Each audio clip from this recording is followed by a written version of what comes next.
अखंड ज्योति गायत्री ज्ञान रथ में आप सभी का स्वागत है। सभी को प्रणाम। आज हम पंडित श्री राम शर्मा आचार्य के प्रवचन का दूसरा अंश लेकर आए हैं। मित्रों, बात को समझिए। समझेंगे नहीं तो हमारा अध्यात्म बदनाम होता चला जाएगा, नाश होता चला जाएगा और हर आदमी नास्तिक होता चला जाएगा।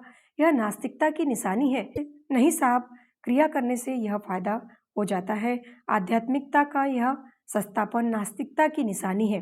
अगर इतना सस्ता अध्यात्म को बनाएंगे तो आप निराश होंगे। इसका क्या मतलब है? इसका मतलब है कि हम जब देवी देवता के सामने पूजा करते हैं तो उस पूजा करने के पीछे शिक्षण है, मार्गदर्शन है, प्रेरणा है।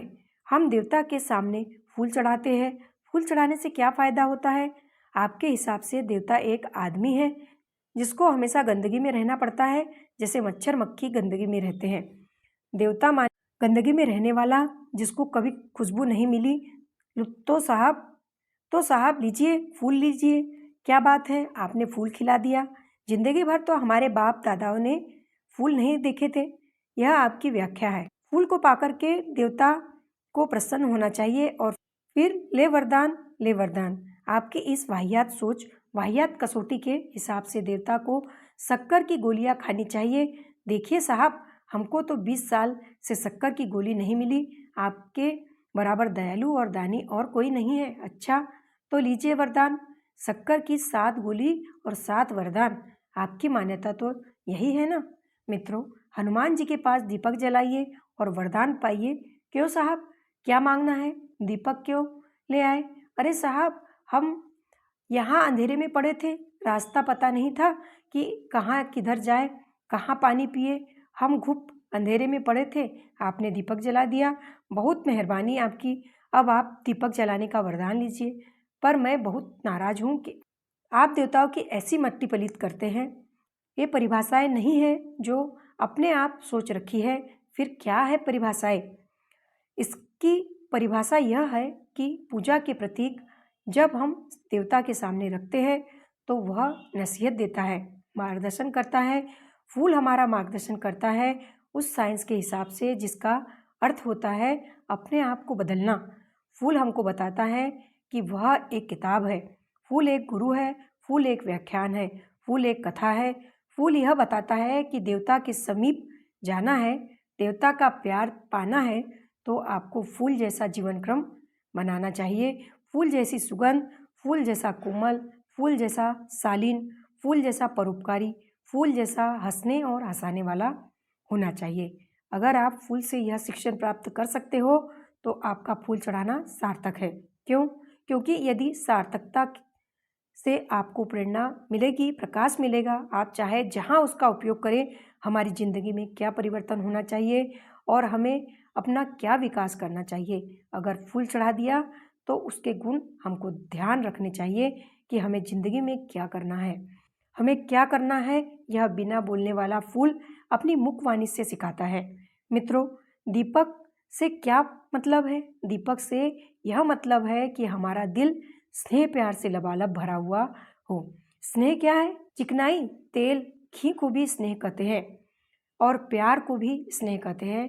स्नेह से हमारा दीपक, हमारा मिट्टी का कटोरा, हमारा हृदय लबालब हो और हमारी संपदा, हमारे प्यार की संपदा जलती रहे। हम स्वयं जलते रहे, हम स्वयं प्रकाशवान हो और दूसरों को प्रकाश फैलाए। अपने आप को जला करके दूसरों को रोशनी देता है। यह दीपक अपने आप में फिलॉसफी है। दीपक अपने आप में दर्शन है। दीपक अपने आप में शिक्षण है। दीपक अपने आप में एक पुस्तक है। दीपक अपने आप में एक व्याख्यान है। इस व्याख्यान को आप सुने और समझें। तत्पश्चात यह विचार करें कि क्या यह हमारे लिए संभव है कि दीपक जैसी जिंदगी जिए। क्या हमारे जीवन में दीपक जैसी सद्भावनाओं का समावेश संभव है? यदि आप विचार कर सके और दीपक आपको प्रेरणा देने में समर्थ हो सके और आप दीपक से प्रेरणा ग्रहण कर सके और प्रेरणा ग्रहण करने के बाद में अपने जीवन में कुछ हेर फेर बदलाव कर सके तो आपका दीपक जलाना सार्थक है। दीपक का यह महत्व बिल्कुल सही है, दीपक जलाने का महात्म्य बिल्कुल सही है, पर शर्त सिर्फ यही है कि आप दीपक की फिलॉसफी को समझें। फिलोसॉफी को समझे ही नहीं वरन उससे प्रेरणा और प्रकाश लेकर के अपने आप को बदलना शुरू करें तो आपका दीपक जलाना ठीक है। मित्रों, हम भगवान को शक्कर की गोलियां अर्पित करते हैं, शक्कर की गोलियां खाते हैं। शक्कर की गोलियां खिलाने का तात्पर्य है कि भगवान मिठास को प्यार करते हैं। हमारी वाणी में मिठास हो, हमारे व्यवहार में मिठास हो, हमारे आचरण में मिठास हो। हम चारों ओर शहद बिखेरते फिरे ताकि हर आदमी हमारी ओर आकर्षित हो। शहद हमारी वाणी, शहद हमारा व्यवहार हो। शक्कर की गोलियां भगवान को प्यारी लगती है। भगवान शक्कर खाना पसंद करते हैं। भगवान को और कोई जायका पसंद नहीं, सिर्फ एक ही जायका पसंद है, वो है शक्कर, मिठास। भगवान जी, आप मिर्च का अचार खा लीजिए। नहीं साहब, हम नहीं खाएंगे मिर्च का अचार। अच्छा तो कचौड़ी का भोग लगा लीजिए। नहीं, कचौड़ी नहीं, हलवा का प्रसाद बांटेंगे। नहीं साहब, हलवा नहीं, हम तो दाल मोठ बांटेंगे। नहीं बेटे, शक्कर का ही बांटना। क्यों साहब, यह क्या मामला है? शक्कर खाते खाते महादेव जी के दांत में कैविटी हुई कि नहीं? दांत खराब हुए कि नहीं? दांत खराब हुए कि नहीं हुए? ज़्यादा शक्कर खाने से दांतों में कीड़े लग जाते हैं और बच्चों के दांत खराब हो जाते हैं। मित्रों, शंकर भगवान तो जब से पैदा हुए हैं तब से लेकर आज तक शक्कर ही खाते हैं। जो भी पूजा करता है यही कहता है कि खाइए शक्कर। उससे क्या हुआ? दो खराबियां हुई है।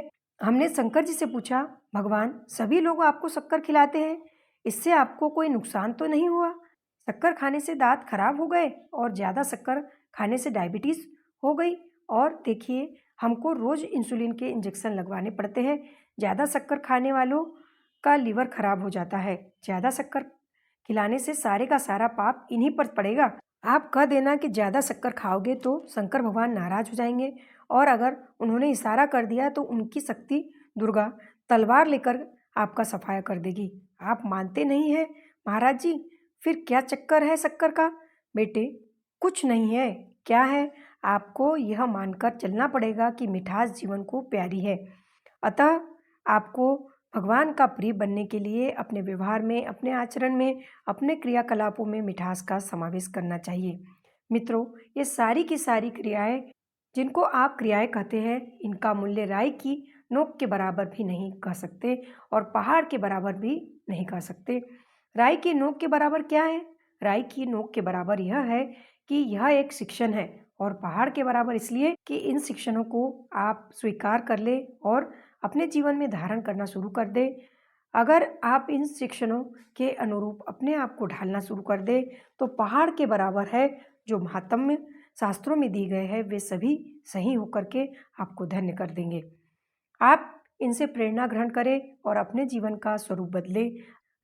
अगर आपका यह ख्याल हो कि क्रिया करने से फायदा हो जाता है, लेकिन हमारा जीवन जैसा घिनौना है वैसा ही रहना चाहिए, हमारा चिंतन जैसा है वैसा ही रहना चाहिए, हमारे भीतर जो मलिनताएं छाई है उन मलिनताओं में हेर फेर करने की जरूरत नहीं है।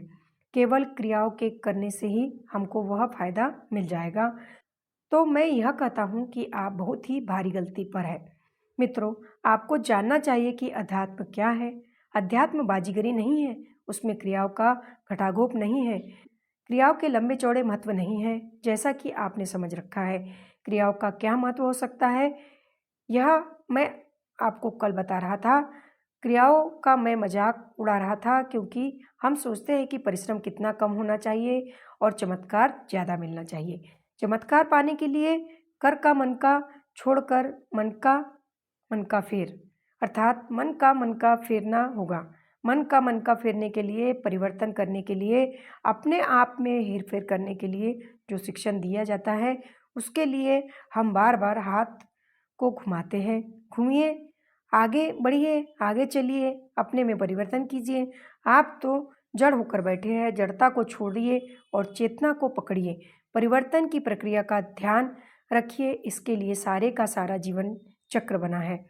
इसी के लिए हमारी माला है। नहीं साहब, हम तो यह कुछ नहीं करेंगे, बस माला घुमाते रहेंगे।